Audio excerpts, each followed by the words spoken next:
శ్రీ రమణాష్టమ లేఖలు 167వ లేఖ మహాత్మా నిర్యాణం. ఇది సూర్యనాగమ్మ గారు ఫిబ్రవరి 6, 1948వ తేదీన వారి అన్నగారికి వ్రాసిన లేఖ. 30వ తేదీ రాత్రి మహాత్మా నిర్యాణ వార్త అంతటా తెలిసింది కదా. స్త్రీలు అప్పుడు ఆశ్రమంలో ఉండరాని సమయం కనుక ఇంటి వద్దనే ఉన్నాం.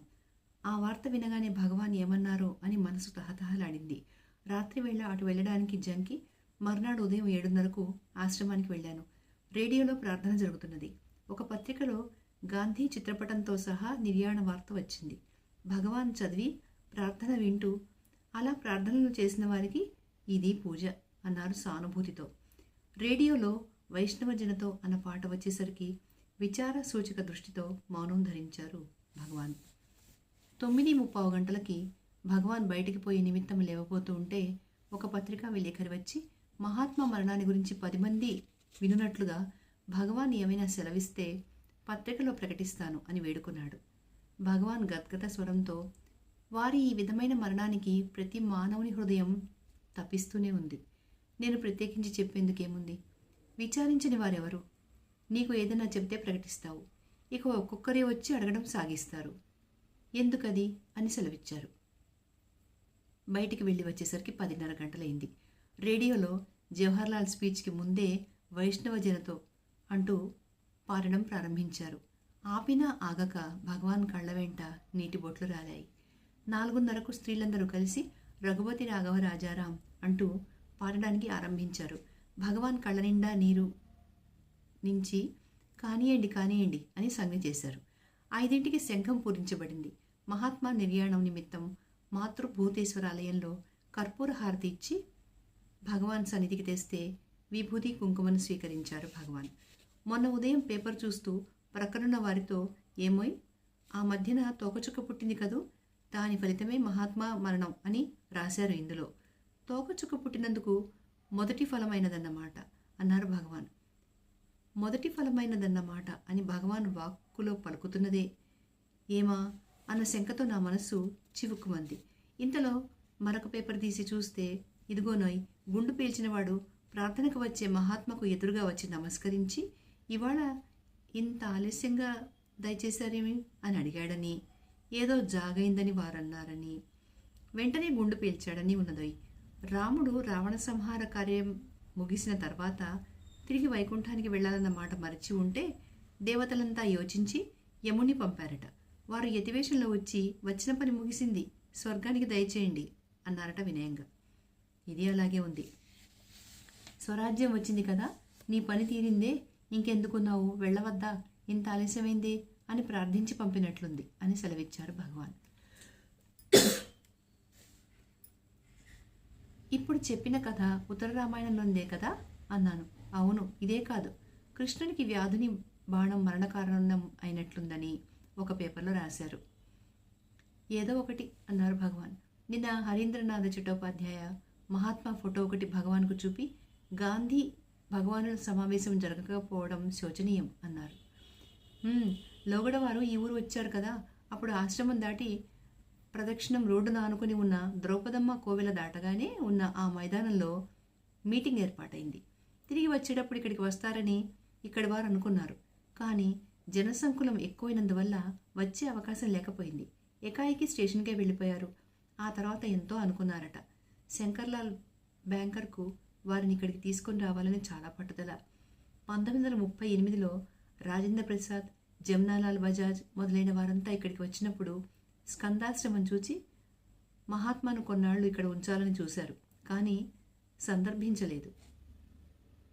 సబర్మతి, వార్ధా మొదలైన చోట్ల ఎవరు కానీ మనసు బాగుండలేదని వారితో అంటే, రమణాశ్రమానికి వెళ్ళి అక్కడ నెల రోజుల పాటు ఉండిరండి అని వారు చెప్పి పంపేవారు.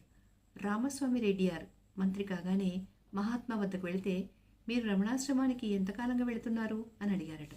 30 ఏళ్ల నుంచి వెళుతున్నాను అని వారంటే, అలాగా, నేను 3 సార్లు ప్రయత్నించాను, ఇంతవరకు వెళ్లే వీలు కలగలేదు అన్నారట మహాత్మా.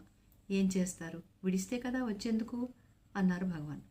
ఈ ఉదయం పేపర్లో మహాత్మాజీ శరీరయాత్ర చాలించే నాటికి ముందు రోజే ఏదో స్వప్నం వచ్చిందని, అందువల్ల ఆనాటి మరణం వారికి స్ఫురించి అత్యవసరమైన పనులన్నీ త్వరగా ముగింపు చేశారని, అందుకే ప్రార్థనకు రావడం ఆలస్యమైందని చదివి, అవును, విజ్ఞానం కలవారికి ఆ మాత్రం స్ఫురించదా, తప్పక తెలుస్తుంది, కానీ ఎవరికి చెప్పరు అన్నారు భగవాన్.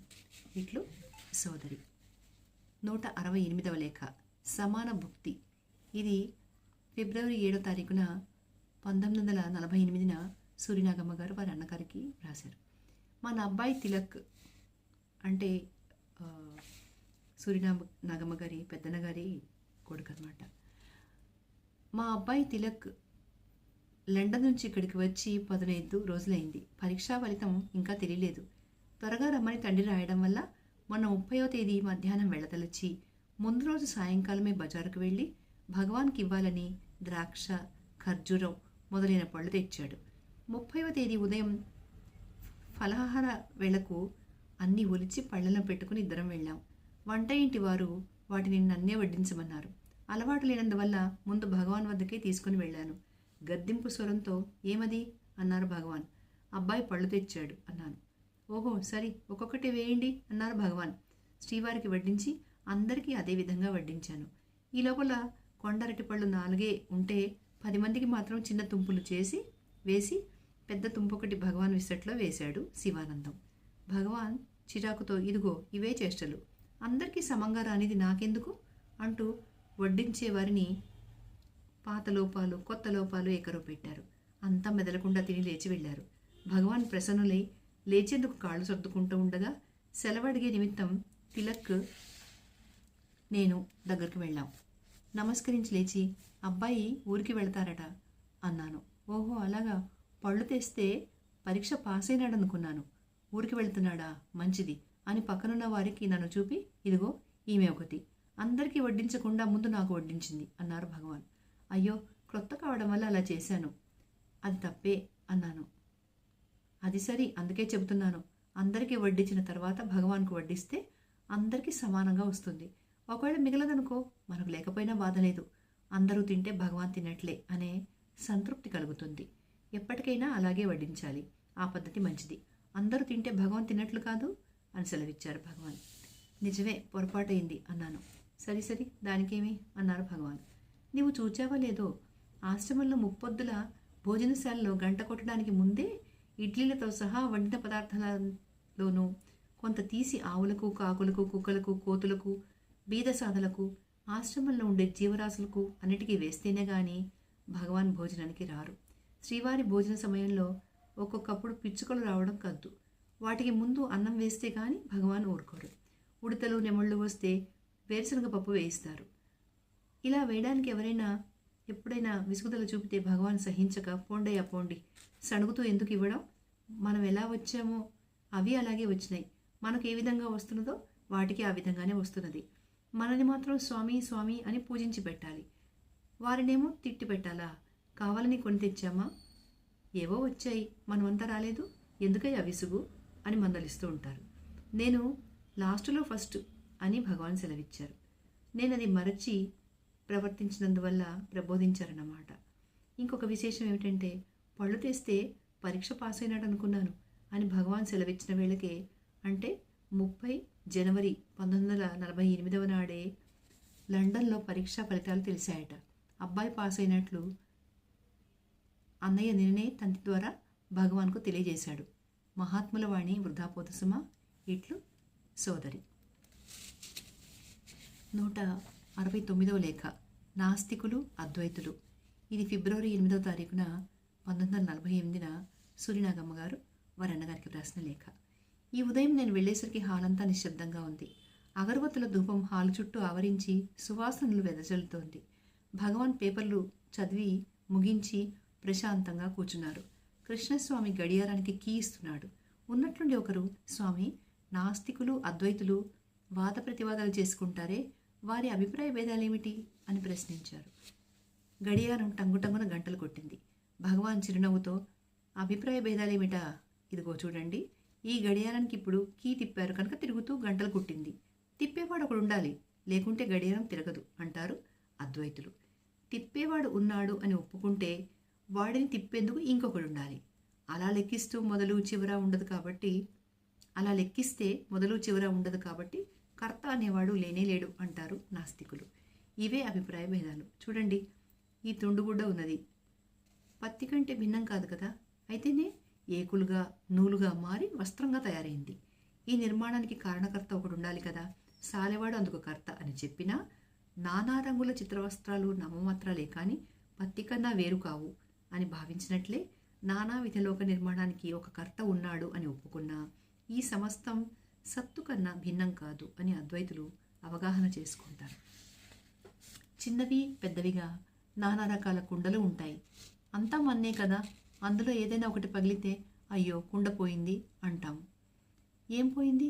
నామరూపాలే పోయినాయి, అవి పోతే మన్ను మన్నుగానే ఉంటుంది. అయితే కుమ్మరివాడు ఉంటే కదా కుండలు చేయడం, అందువల్ల నిమిత్త మాత్రంగా కర్త ఉన్నాడు అంటారు అద్వైతులు. లేదంటారు నాస్తికులు. వాదన పెరగటమే కానీ ఫలితం సున్నా. ఈ వాదించేవాడెవడో తెలుసుకుంటే ఏ చిక్కులు ఉండవు అని సెలవిచ్చారు. ఎందుకో ఈ వాదనలన్నీ అన్నారా పృచ్ఛకులు. ఎందుకా? ఏవేవో తలుపులు లోపల ఉంటాయి, ఉన్నవన్నీ బయటికి రావద్దు అన్నారు భగవాన్. హాస్యంగా మాట్లాడే భక్తులు ఒకరు ఇది విని, ఏం భగవాన్, లోపల ఉన్నదంతా బయటికి వస్తుందని తామెప్పుడు సెలవిస్తారే, ఎలా వస్తుంది భగవాన్, లోపల ఏమున్నది భగవాన్ అంటూ గుండెలు తడుముకున్నాడు. భగవాన్ నవ్వుతూ, అవునండి, లోపల లేనిదే బయటికి వస్తుందా ఏం? ముందు లోపల సంకల్పం కలగందే బయట ఏమీ తోచదు. సంకల్పం లోపలే కదా పుట్టేది, అదే విజృంభించి పైకి వస్తుంది. ఎప్పుడు కానీ ఏది కానీ లోపల ఉన్నదేనండి బయటికి వచ్చేది అని సెలవిచ్చారు. ఇట్లా సోదరి.